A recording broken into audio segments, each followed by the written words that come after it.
You can say that and stop the debate. It is only because you are asking me the question, I want a rational answer to the question.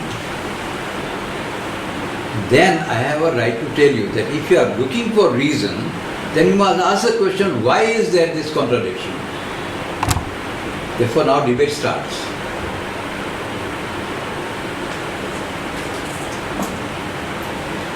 Unless I answer this question philosophically, I will not answer the question.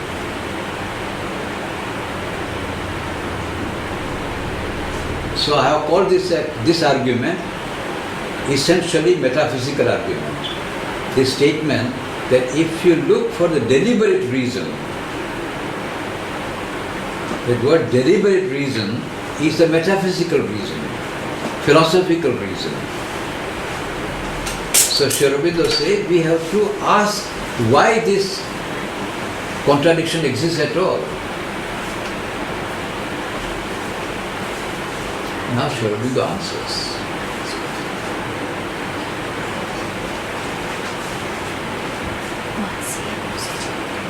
Now this answer is given on the basis of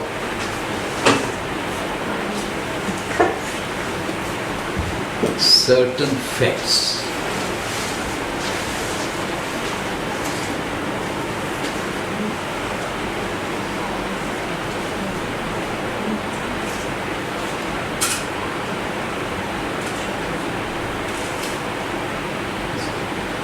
Since I am explaining the structure of the argument, let me say about this word facts. In a philosophical argument,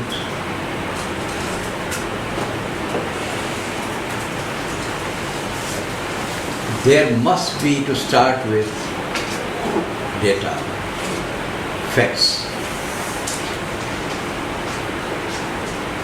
If there are no facts, there is no argument. Philosophy is an argument based on certain facts, and while correlating the facts, you have problems, and therefore an argument starts. If there are no facts at all, philosophical argument has no place. There are no facts, so there is no argument about it. Now, philosophical argument, however, is a systematic observation of facts. It is not at random. I see a stone here, I see a river here, I see 5-6 people around me. These are also facts. But a philosophical argument observes facts in a very systematic manner.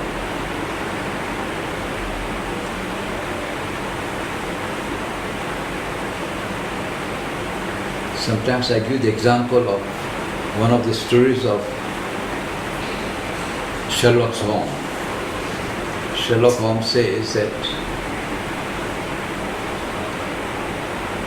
an officer comes to his room and he has in his briefcase a certain document.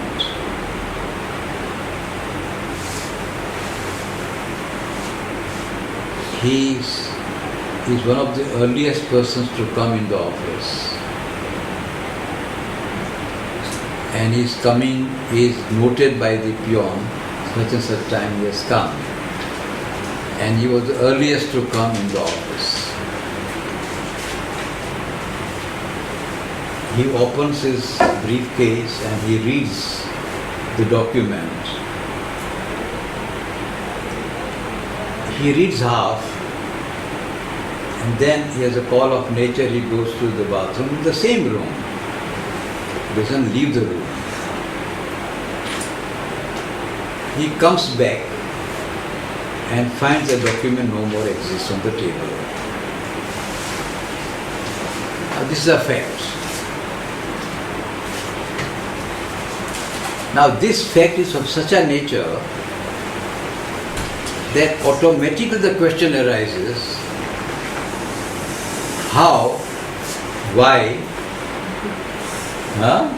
And who? What has happened?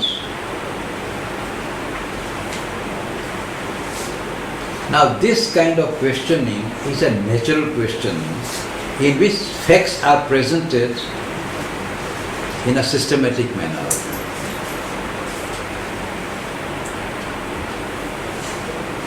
Sherlock Holmes, when he was told about these facts, ultimately comes to the conclusion that the thief had already come to the room, maybe overnight, and he had concealed himself in an almirah and kept himself standing, knowing very well the document is bound to come next day with the officer. He will bring it, he is so secret, he won't leave it anywhere else at all. He is bound to read in the office, he is bound to be in the office, he is bound to be in the briefcase. For a short while he is bound to go out, or let us say probably will go out. He is prepared to stay there for the whole day it's such an important document for him. As soon as he goes into the bathroom, it takes only a short time. The man comes out of this almirah, comes out, takes away the document, and jumps out of his window and goes away. This is the conclusion that he drew out of this event. And then ultimately he is able to find out, the whole story goes on. But relevant for us is that when an argument is to be prepared, it should be prepared on the basis of certain facts which are to be systematically presented. Now Sri Aurobindo brings forward certain facts before us. And he says, the fact is that all over the world, all problems exist, and they all exist because of the contradiction between actual and real, actual and ideal. He said not only this problem which we are discussing, but all problems. Any problem that you look into the world is a problem. If you analyze any problem, there is only 2 points. There is an actual and there is an ideal. And the two are in collision with each other.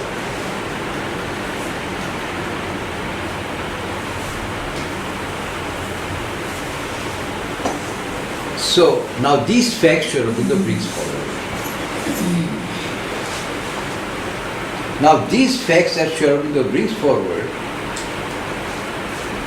are in the history of philosophy important facts which have never been brought into the philosophical world for argument. But they are very important. He draws attention of the whole mankind. There are certain facts which you must examine. That if you analyze all the problems, you always find basically all the problems are problems of harmony. The question of actual and ideal. Not only that, but there is a constant effort in arriving at harmony. This is also a fact. He points out that simply because a contradiction exists, people don't leave the problem at that. There is a constant effort to overcome a problem. This is also a fact. He says, to leave a problem unresolved is true, is alright for a pragmatic man who doesn't bother, who is interested in finding out a good job and remaining where he is. He doesn't bother whether the sun is running away or not. All problems he doesn't bother. He says, as long as I can live and have my body and soul together, I have no problem. purely pragmatic man may not inquire into any problem. But every human being, as soon as he begins to feel a problem, he tries to resolve it.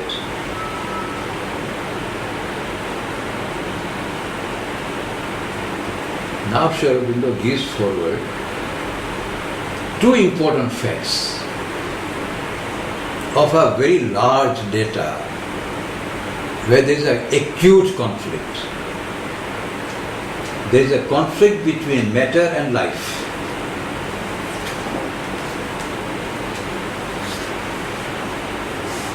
Matter and life seem to be quite opposed to each other. And yet, if you look at the world, you find that all that is living necessarily exists only in matter. All that is living, not that all that is matter is living, but all that is living is necessarily in matter. Although matter and life are quite opposed to each other. So how has it happened? That is because matter and life have tried to resolve this problem, this conflict.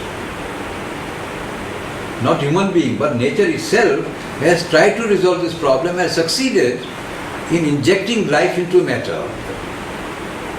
This has happened. This is a fact, undeniable fact. Similarly, there is a conflict between life and mind.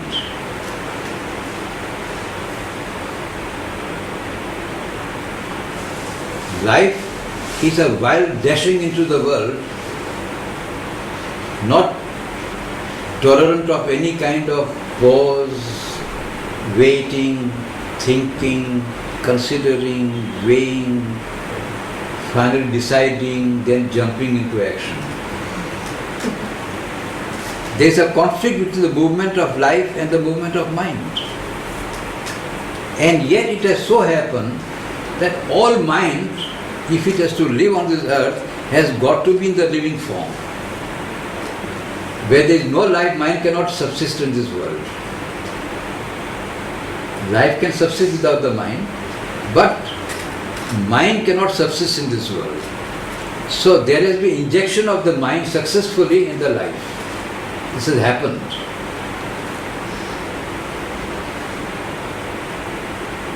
If so,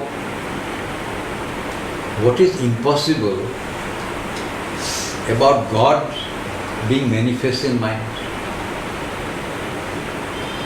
Why should not God be injected into mind? If all the injections have taken place, what is wrong if I make a statement that God also can be injected into material life and mental life? So my conclusion is that if these things have happened already, it's quite likely, and if I look at the logical order of things, that if there is rationality in the world, if there is logicality in the world, then there should be no impossibility. Nobody can argue it will never happen. This is the argument Sri Aurobindo gives to answer this question. If somebody says, how do you prove that God will be injected into what we are now? Now Sri Aurobindo goes further and brings another fact.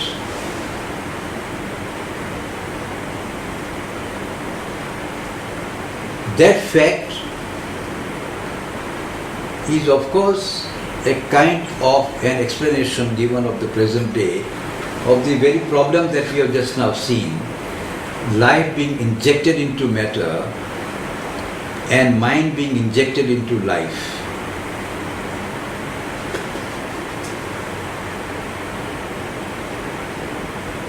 Now the present fact is that people believe, they have come to the conclusion scientifically, that life has evolved in matter and mind has evolved in life. Then Sri Aurobindo says, if life has evolved in matter, it could be only because life must be already involved in matter.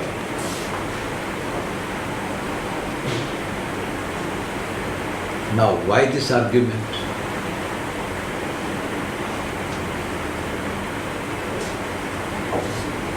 Once again, we come back to metaphysical question.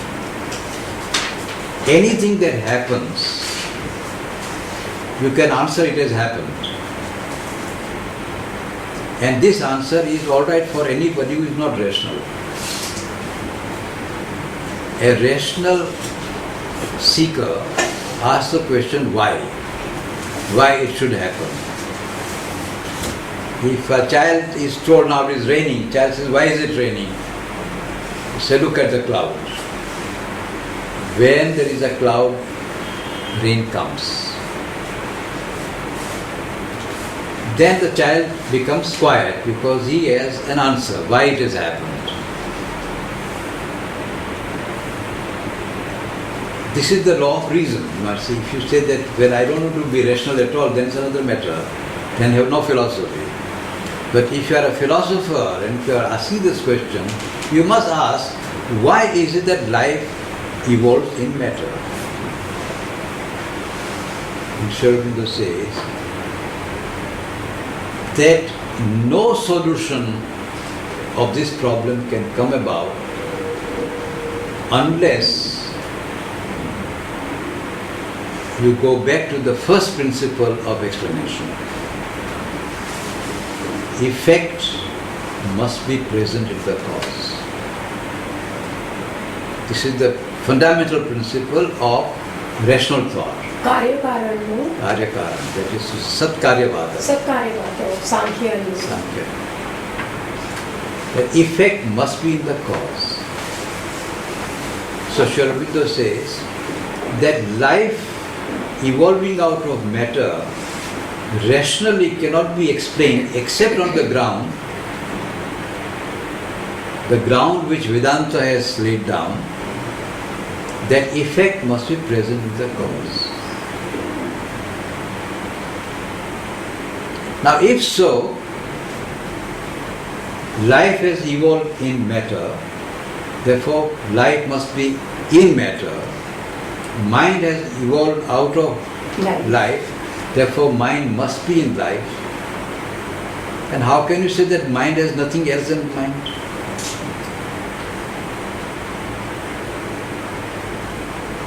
Can it be said is the end of the matter? Sri Aurobindo says no. Why? Because there is an analogy between life and mind on one hand, and mind and something higher than the mind. This analogy can be compared. Between life and mind, there have been degrees of development. There are various forms, lower forms of animals and higher forms of animals. And ultimately, the highest form of animal, man, has come out. So wherever there are degrees of development, you can say it can reach the climax of it. It has happened.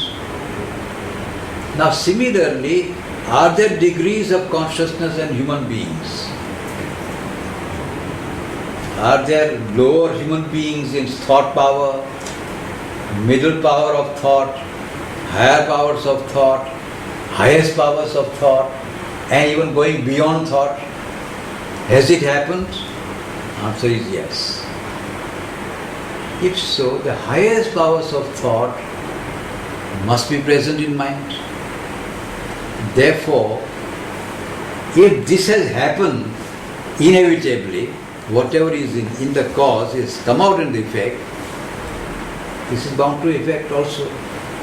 Therefore, what you call light, freedom, immortality is nothing but a formula of supermind. So, because supermind seems to be contained in the mind,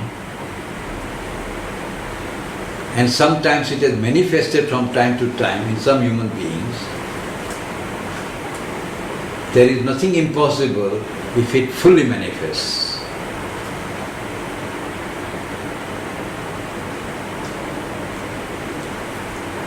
Now we must remember that this is called analogical argument.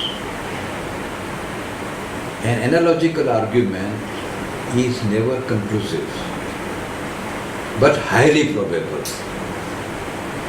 very highly probable. It can give you a very good ground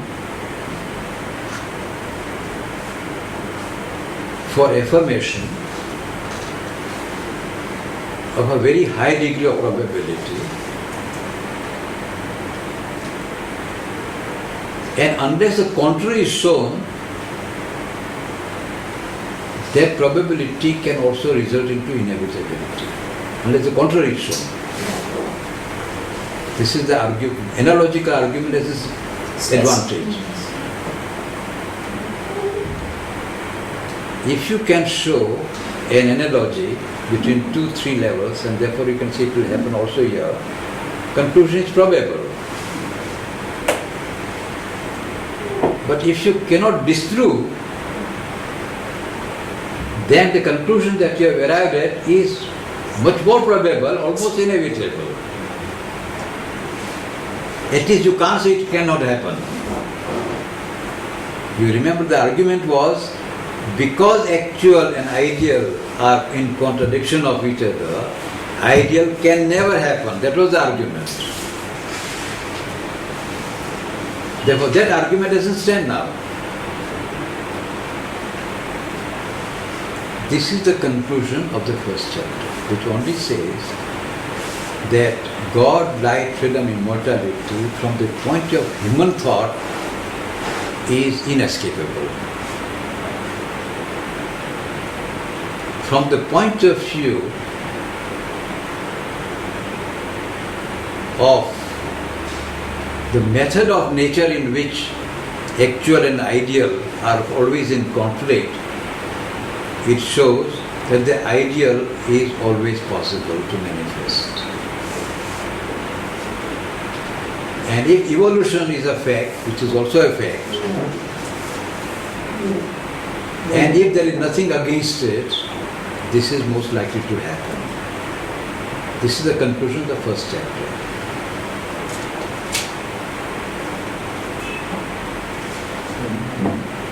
Aurobindo says, therefore, we need not fear to aspire. He does not say that we must follow. Now completely I have proved the whole case. If this is so, he says, if there are northern lights, that is to say, if supermind is flickered somewhere, then you can be sure that there is a sun somewhere. And because of the sun, these northern lights are flickering now into northern skies. You can be sure supermind exists somewhere, as a result of which the human mind is sometimes flickering with supramental light. And given these arguments, you need not fear to aspire. This is the conclusion of the first chapter.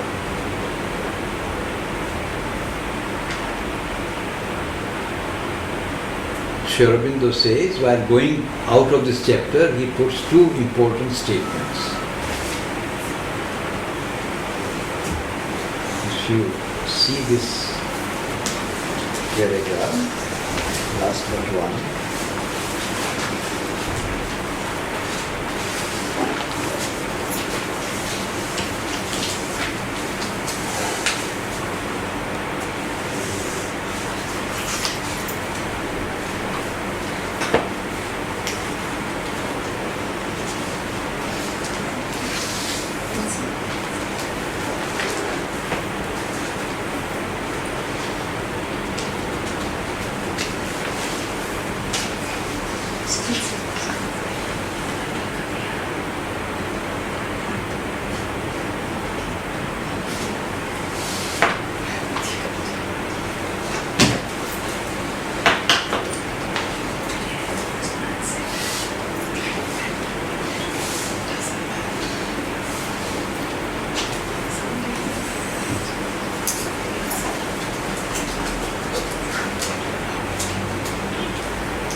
if you have last but one, the last 5 lines, we cannot then with her pose at a given stage of our evolution, nor have we the right to condemn with the religionists as perverse and presumptuous, or with the rationalist as a disease or hallucination, any intention she may evince or effort she may make to go beyond.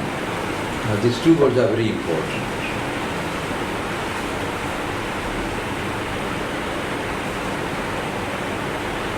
These are the two main groups of people who are going to oppose your proposition. The religionists and the rationalists. And we must understand this argument because later on this argument is expounded more thoroughly.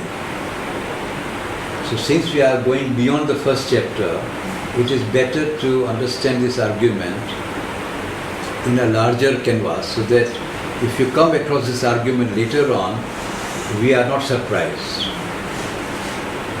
You see, it is very important that Aurobindo is writing rapidly and writing rapidly at a supreme height of thought, in which vistas of thought are already summarized and captured, and sometimes some statements are made which may seem to be statement without argument.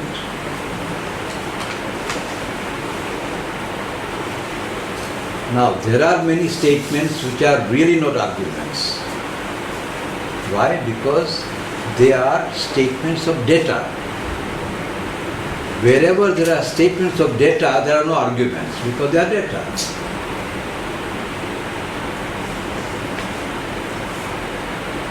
But there are some statements which seem to be without argument, and there you must pause and ask, have I missed something so that I don't see it as an argument?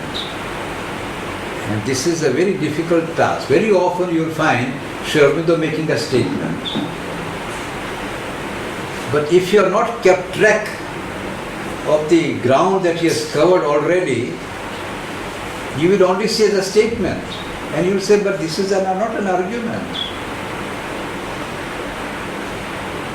Now many people who read the Life Divine cursorily, they complain that Aurobindo does not argue. Now I have examined this criticism quite often. When Mother said Life Divine is intellectually perfect, I have verified that it is intellectually perfect. There is not a single statement, even is and seems, I have shown you. He is so careful that where he cannot say is, he uses the word seems. Where he has not shown to be inevitable, he has said it is promising. But where it is inevitable, he has written without any mincing of the words, it is inevitable.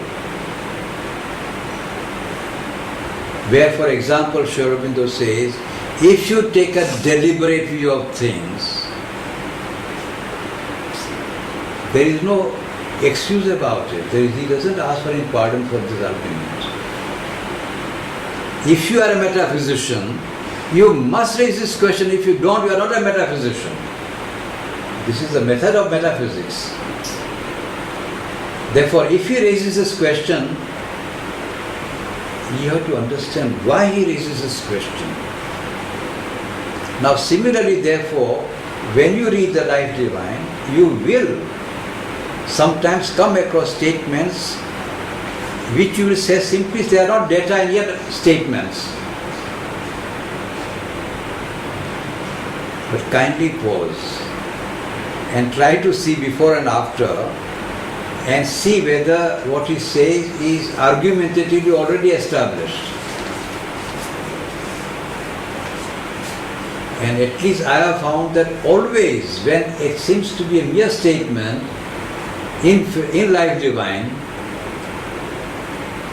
there are large number of facts which are data and there are no arguments. Because they are data. But wherever there are not a data, it's a real argument. It may seem to be a statement, but it's a statement because it's already proved. And it is proved sometimes because we are not intellectually equipped ourselves. For example, as I said, if you are not equipped with ontological argument, then the very first statement may seem to be a statement and not an argument.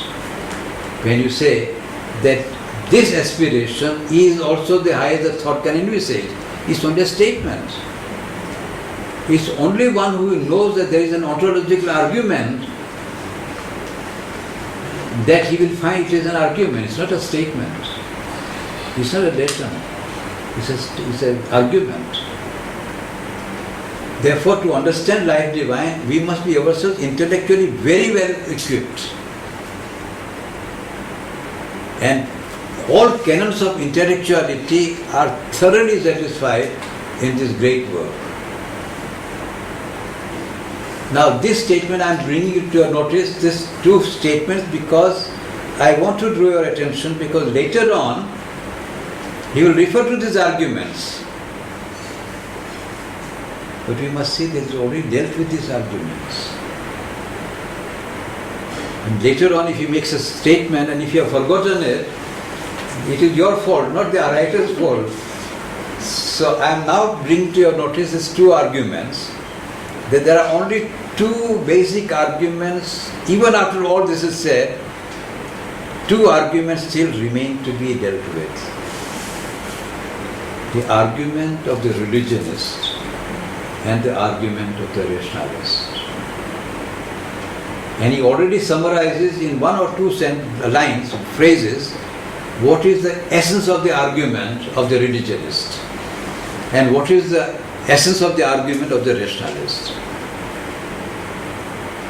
Now let me explain.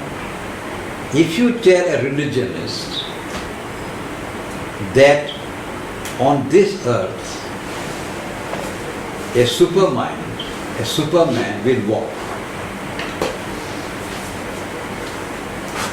and will establish harmony in the world because of his walking. As he walks, there will be spreading around him all harmony. Where Sri Krishna appears, there will be a Ras Leela, automatically. But it will happen on the earth, not in Vrindavan only, not only in Vaikuntha only, but here on this earth this will happen. This is what Aurobindo says. Now religionist says, this can happen in heaven. To think that this world is already perfect. That this world will be changed, there will be something new happening. Now this statement is very important. Religionist says, this world was made by God in 6 days. 7th day of course was a holiday. But in 6 days this world was made. And having made it, God said, wonderful, it was wonderfully done. This world is wonderfully done. Now you say it's not wonderfully done. Something more has to happen in this world.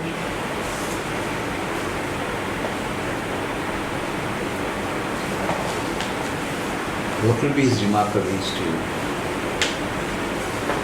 You are perverse. You are perverse. You are proposing that something will happen which even God had not thought of making. It must be perverse. Or you are presumptuous. You think something more you can do which God will not do. You are presumptuous. This will be his two words which will be used against you. that either you are presumptuous or perverse. Therefore your argument will be thrown away.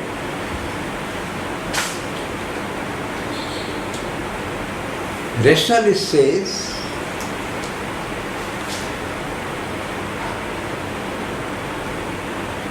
there is nothing higher than the intellect.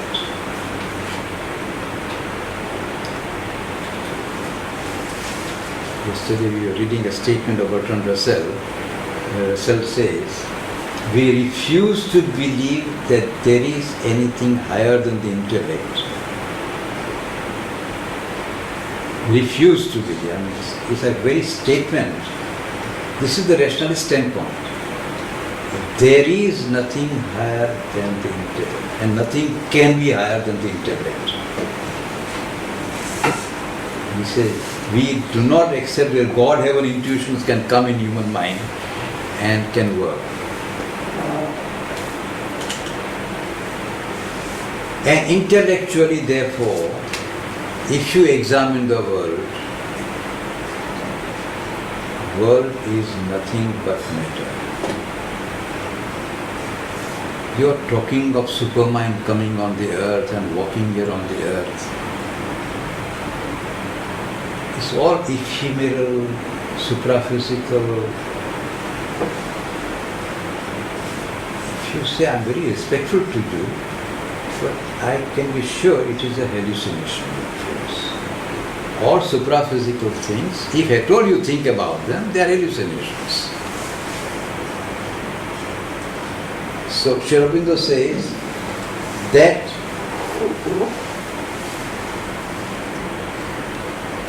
either you are a diseased person to think of it, or you are having hallucination, or you are hallucination because of your diseased mind. These two arguments will come to you all the time throughout. Whenever you say anything, these are the two arguments which will come up. And Aurobindo has said, read the whole sentence. We cannot then bid her, that is to say, bid nature pose at a given stage of our evolution, nor have we the right to condemn, nor have we the right. The words are very well chosen. He doesn't say this is bound to happen, but you have no right. The arguments that you have given have given you the right to think about it. You have no right to condemn with the religionists as perverse and presumptuous, or with the rationalists as a disease or hallucination. This right you have no right now. However, given these arguments, you have no right to condemn the proposition of the supramental manifestation of the earth as perverse or presumptuous, or as a hallucination or as a disease. This argument is already now stopped this point. It doesn't mean that these arguments have been now thwarted altogether. Therefore, these arguments have still to be dealt with. And these are the two arguments that Aurobindo devotes to in the next two chapters. The argument of the religionist. Religionist has a big band. One argument that I gave you was only one group of religion. The one group of religion, the Christian world, which said God had made the world in 7 days' time. But there are many other religions who have different views. According to Jainism, the world consists only of two principles. Jiva, which is conscious, and Jada, matter, which is unconscious. Only two principles. It is true that at present they are joined together. How they have been joined together, we do not know. Nobody can say. but they are fighting with each other. It's a wedlock which is constantly riddled with quarrel. The best solution would be to separate out the two. Matter will remain here, spirit will remain here, and that's the end of the matter. You'll be happy alone, and matter will have no quarrel with you then. It will not create any kind of karma. It will remain where it is. Now to say that this matter and spirit will join together and live harmoniously with each other and supramental manifestation will take place in matter, we are perverse. What is this? Impossible. How can it be? There are two principles, matter and spirit. So that is another group of religionists. You are gone with them. The third group of religionists who say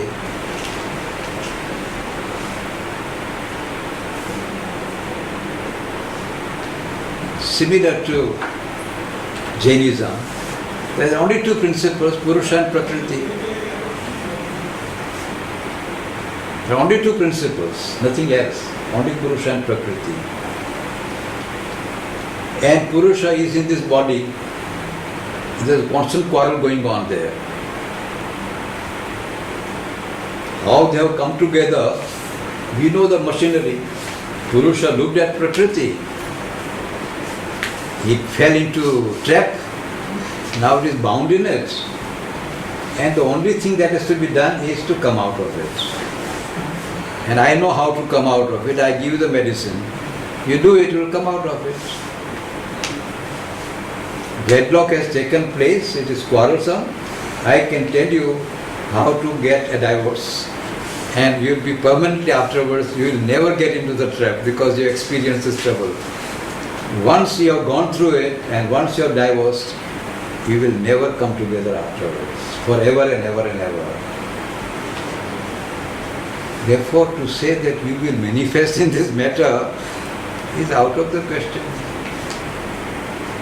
It's presumptuous or you are perverse. Or you can say, this world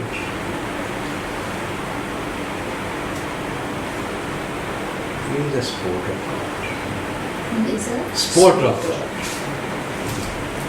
This is also part of something. Huh? This is also part of something. No, Vaishnavism, Tantricism, this is a sport. This world is a leela. This world is a leela. Of course, there is a big trouble in this leela. It's only sport of God.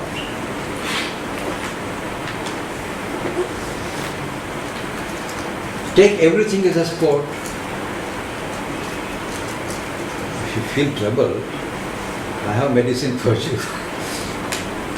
You just give up the physical life, all these troublesome things which are happening. Withdraw from it and go at the feet of the Lord, and forever and ever and ever it will remain there. No problem. This was also Leela, that is also Leela. Better than this to happen here on this earth is perverse. As far as this world is concerned, it's a Leela. Why are you worried about why are you saying it's not satisfactory? It's a Leela of God. If you don't find it to be satisfactory, you can come out of it. It's also Leela. And that also will depend upon His will. As long as He wants you to remain here, you will remain here. You go to God, say that I am troubled.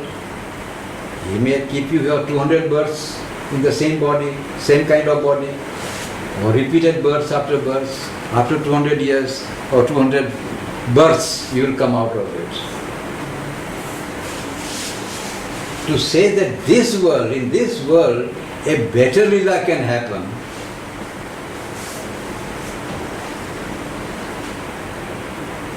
I don't see any possibility of it, because once you go to God, then you can't come back here. It is only there, you remain there. How can you come back to this matter, this world of difficulties?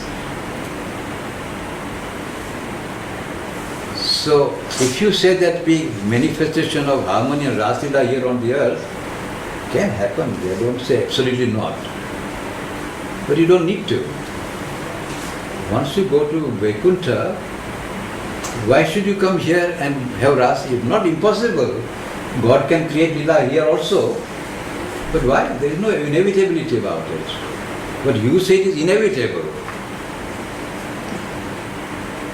Such inevitability is not a part of the Lila. This is the argument. Or there is a story of Mayavada. This world is nothing but a dream and illusion.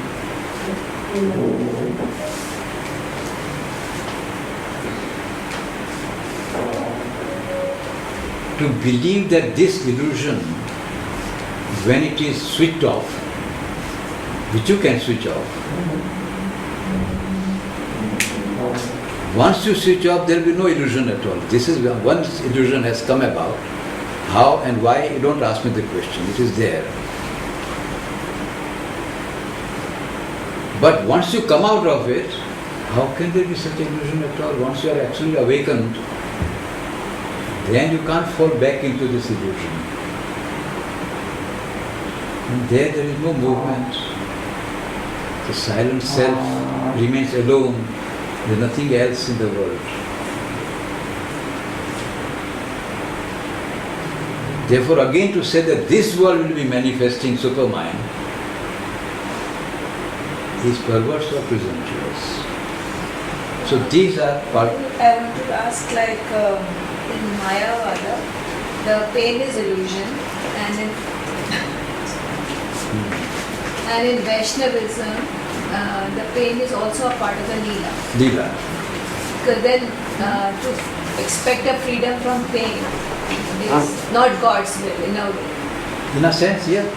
Some Leelavadis believe you have to suffer nicely. What is wrong about it? That's exactly that you have to accept the suffering.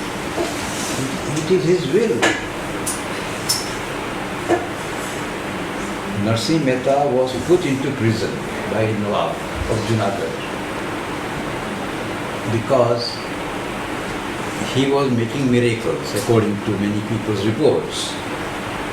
So Nawab called him and said, I hear that you make a lot of miracles. He said, I don't.